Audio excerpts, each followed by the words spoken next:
정부의 배상 해법에 대해서 여러 가지 해석들이 나옵니다만 앞서 이제 말씀해주신 김종인 전 비대위원장은 이렇게 전망을 했는데요. 발언 듣고 오시겠습니다. 과연 그 정상회담이 어떤 결과를 가져올 것인가 하는 것에 대해서 관심들이 많은데 나는 그 자체에 대해서 별로 큰 관심이 없어요. 윤석열 대통령 본인 스스로도 대법원 판결을 갖다가 무시하는 그러한 조치를 취했기 때문에 일본으로부터 더 이상 우리한테 일본 사람들이 요구 사항이 없어져 버린 거예요. 지금 보면은.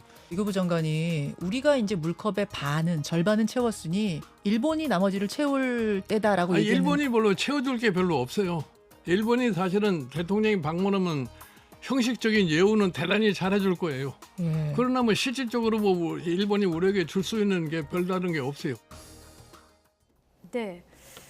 대통령 스스로 대법원 판결을 무시했기 때문에 우리에게 요구사항이 없어졌다. 자, 일본이 채워줄 부분이 별로 없다. 상당히 좀 비관적으로. 아무래도 좀 비판을 세게 하신 것 같아요, 김정일 위원장께서. 네. 네. 근데 이번 그 외교 협상 같은 경우에는 이제 다분히 이제 대한민국 국민이라면 감정적으로 접근할 수밖에 없습니다. 그리고 일본이 대한민국의 요구에 대해서 충실히 이행을 했던 것도 아니었고요.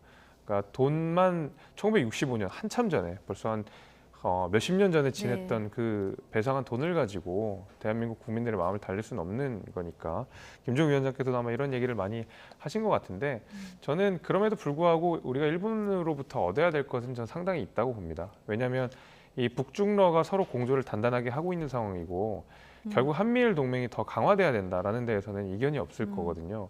그리고 한미 동맹이 굳건하고 그다음에 미일 동맹도 굳건하지만 결국 한미일은 공조 형태로서 약간 조금 빠져 있는 부분이 분명히 있지 않습니까? 그리고 결국 한미 동맹이라는 것도 일본에 있는 미군 기지를 통해서 보다 완벽하게 군사적으로 온전해지는 것이거든요. 이런 것들을 생각해 보면 북중러의 위협이 훨씬 더 강해지고 있는 지금 상황에서 핵 위험이 훨씬 더 현실화되고 있는 상황에서 우리가 결국 일본과 군사 동맹이라든지 아니면 경제 협력을 좀 더 긴밀하게 할 필요가 있는데 이런 부분에 있어서는 적극적으로 나중에 대한민국 정부가 일본에게 요구할 수 있는 명분을 저는 이번에는 그래도 만들 수 있다고 생각이 됩니다. 네. 자, 야당은 조공 외교다 이렇게 비판을 하고 있고요. 국민의힘은 미래를 위한 대승적인 결단이다 이렇게 얘기를 하고 있는데 오늘 민주당 대통령실 앞에서 기자회견도 했죠. 네. 이런 겁니다. 외교라는 부분들, 정치 영역도 그렇지만 외교는 주도권 싸움입니다. 그렇기 때문에 빼앗긴 것은 되찾아올 수 있지만 내준 거는요 찾아올 수가 없습니다. 줬잖아요. 그러니까 그런 걸 얘기하는 겁니다. 지금 김종인 전 비대위원장은 오랫동안 세계 국제 정세라든지 정치 외교를 해왔던 분이시기 때문에 그런 식견에서 저렇게 얘기하신 것 같아요. 그러니까 일본은 이미 면접으로 받아버렸어요. 대한민국 스스로가 대한민국 대법원 판결을 부인해버렸잖아요. 그러면 그게 하나의 버티고 있던 축이었습니다. 일본 당신네들이 일제강제징용을 했어. 그러니까 그 징용을 했던 전범 기업들이 정당한 배상을 해라고 판결을 했음에도 불구하고 우리 스스로 우리의 대법원의 판결을 지워버렸기 때문에 일본은 어떻겠습니까? 야, 이거 기회다. 무슨 사과를 하겠습니까? 그동안 대법원 판결이 버텨왔던 겁니다. 거기에다가 지소미아까지 해지해주겠다? 이렇게 하고 있는 게 지금 윤석열 정부의 한일 외교다라고 봤을 때는 국민들 거의 대다수가요. 속이 터집니다. 이런 분들을 봤을 때 속이 터지는데 저는 윤석열 정부가 미래지향, 한미일, 북중러 이런 여러 가지 국제정세 좋습니다. 근데 이런 부분을 이분론 쪽으로 가는 게 외교인지 이게 우리 국익에 맞는지 아니면 북중러도 달래가고 미일, 한 이 부분도 같이 달래가면서 우리 국익, 대한민국의 국익 자체 자존심도 지켜가면서 국익도 지켜가는 그런 방식의 외교는 할 수 없을까요? 저는 그런 부분에서는 조금 아쉬움이 크다는 소리들을 계속 하는 거고요. 알겠습니다. 조경외고요.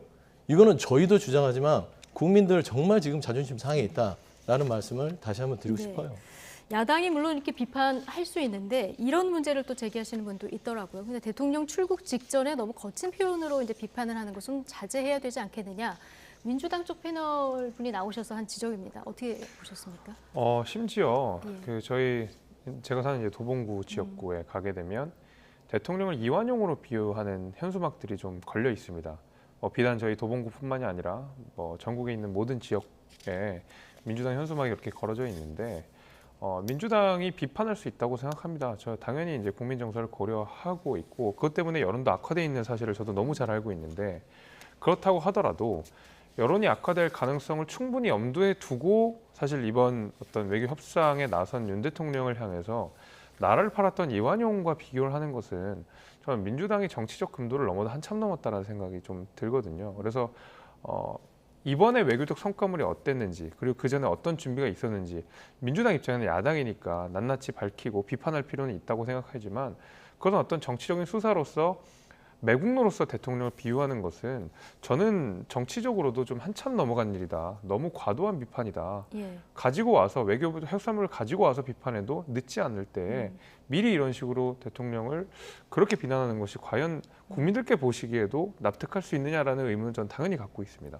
예.